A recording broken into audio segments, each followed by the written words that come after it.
Hey there, it's Dave Duford from Final Expense Agent Mentor at feagentmentor.com. Today, I'm going to have a short video about some pre-qualification questions I always think that are important to talk about when you're sitting across the table from someone. And they're specifically the bank account, the budget question, and the health questions. So why do we ask these questions up front in the process of selling Final Expense? Well, first of all, as a Final Expense salesperson, and as a salesperson in general, you have to believe and hold true that your time is your most valuable resource.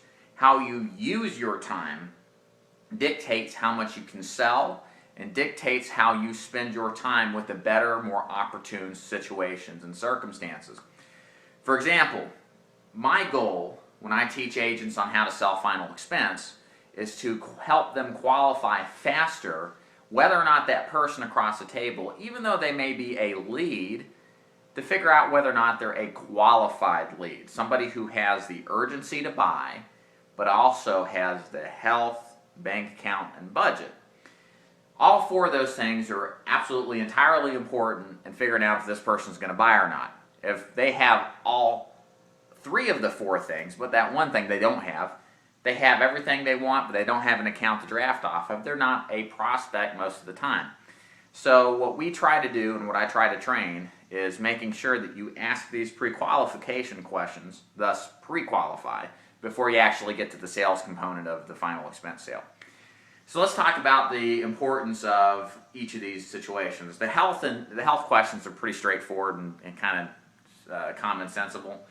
You know, they got to have health to some extent that will qualify them, obviously. So when I have health questions that we ask, the health questions are basic. I have a memorized script in my head about what I ask, and I go through the mental list and write down what fits and what doesn't fit. For new agents like yourself, if you're new, the best thing to do is just take your core Final Expense carrier and ask them the health questions in the pre-qualification phase. As you get used to the different companies, you realize they pretty much all ask the same questions anyway. So that's how you can get accustomed and then get more accustomed to the specific carrier too. So it kind of kills two things with two birds with one stone. So that's straightforward. Make sure though that you pre-qualify on prescriptions as well. You actually physically want them to get their prescriptions to show you them, as memory doesn't serve very well all the time. So if you have the physical amount of prescriptions in front of you, it's going to help you out. Second of all is the bank account. Now, back in my day when I started, it wasn't required for Social Security recipients to have a bank account. And in Final Expense, the sale is made 99% of the time if we can draft their bank account. So if they don't have a bank account, back in the day, you had to walk out if you couldn't get the first month's premium right then and there.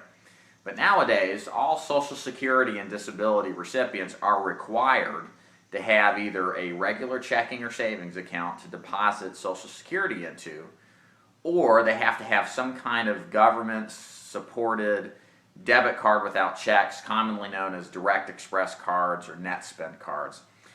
We have carriers that will draft those cards, so it's great in the sense that even if they don't have a checking account but they've got the cards, we got carriers that will cover that stuff. It used to be very hard 2 or 3 years ago to have any carriers to cover those kind of card account situations that weren't checking accounts. It was just very difficult to find that, but now it's pretty simple. Most carriers do it. So what happens is that in the process of asking about bank accounts, I ask them straight up. You know, the way we collect payments, we don't go door to door like the old days. You know, we either draft it off of a checking or savings account or one of those little cards you have, like the green cards. Which one do you have to set up the bank drafts off of? And so I just put it to them bluntly. There's no reason to wiggle around it because a lot of people hate bank drafts. People love them, and there's a lot of people in between. For me personally, at this stage in the game, and I'd recommend you do the same, just be honest with them, tell them straight up front, this is how it goes. You going to take it or not? Because chasing somebody down for monthly payment with the few carriers that offer it, just a waste of time. Now, the last point here is the budget. For me, this is pivotal. I am of the persuasion that the biggest impediment behind the person not trusting you for whatever reason is affordability. I would rather address affordability up front because I have learned through trial and error that I'm not going to convince somebody to come off of their money if they're broke. All right, and there are really broke people in the final expense business. It's just the way it is. So when I start the process of asking about their budget, I fluff it up in the sense of saying, hey, listen, everybody I deal with is on a fixed income. I'm sure you are too. And the last thing I want to do is charge you more than you can afford. I don't want you to take a plan that you got to drop in 6 months because it was too unaffordable to begin with and you've been struggling and you just can't take it anymore. That's a waste of your money. I try to get them on my side of the situation in the sense that I see where they are coming from. I want them to understand that I'm not here to rip them off. I'm only here to help them out. I sincerely want to just sell them a plan that makes sense. And so that's how I convey it. However, when I get past all that fluff to get them trusting me, the specific question I ask them is based on what you want. If I can qualify for a program between X and Y, would that fit your budget?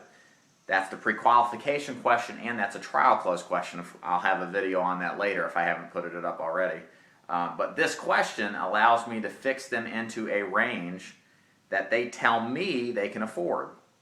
But it also allows me to ratchet it down if they can't afford that range to try to find something that, hey, maybe something's better than nothing. But the important thing is that when you do this approach, it allows you to set yourself up going into the actual selling part of the seminar or situation, knowing they've got a budget, they've got a bank account, so you know which carrier to use and which ones not to use, and then lastly, you know that they qualify most likely for some kind of plan. So it's very powerful to do these pre-qualification questions because it saves your time, because time is the most valuable resource. I hate wasting time more than taking a no or getting a rejection at this point because there are sincere people that will sincerely waste your time. My name is David Duford. Final Expense Agent Mentor is the business name. My website is feagentmentor.com. Got lots of videos. Check them out. Subscribe to my YouTube page. Thumbs me up. Leave a question if you have any specific questions about pre-qualification or anything else for that matter. And thank you so much for listening. Take care.